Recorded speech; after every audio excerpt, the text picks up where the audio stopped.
హైదరాబాద్ లో ఓ ప్రేమోన్మాది రెచ్చిపోయాడు. తన ప్రేమను అంగీకరించడం లేదన్న కారణంతో యువతి గొంతు కోశాడు. స్థానికుల వెంటనే అతడికి దేహశుద్ధి చేసి పోలీసులకు అప్పగించారు. ఈ ఘటన స్థానికంగా కలకలం రేపింది.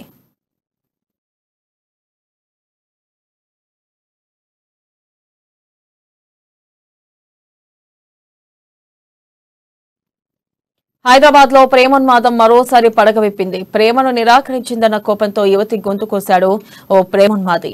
ఈ దారుణ ఘటన బోరబండలోని బంజారా నగర్ లో జరిగింది. సురేష్ అనే వ్యక్తి కొంతకాలం నుంచి ఓ యువతిని ప్రేమిస్తున్నాడు. అయితే అతడి ప్రేమను ఆమె నిరాకరిస్తూ వస్తుంది. ఇది మనసులో పెట్టుకున్న సురేష్ యువతి గొంతు కోశాడు. యువతి గొంతు కోస్తుండగా ఆమె గమనించిన స్థానికులు అతన్ని పట్టుకుని దేహశుద్ధి చేశారు. ఆ తర్వాత నిందితుడిని పోలీసులకు అప్పగించారు. స్థానికులు అప్రమత్తమై కాపాడే ప్రయత్నం చేయగా అప్పటికే బాధితురాలికి తీవ్ర గాయాలయ్యాయి. వెంటనే యువతిని దగ్గరలోని ఓ ప్రైవేట్ ఆసుపత్రికి తరలించారు. ప్రస్తుతం బాధితురాలికి ఆసుపత్రిలో చికిత్స కొనసాగుతుంది. ప్రేమోన్మాది దాడి ఘటనపై కేసు నమోదు చేసుకున్న పోలీసులు అన్ని కోణాల్లో దర్యాప్తు చేస్తున్నారు.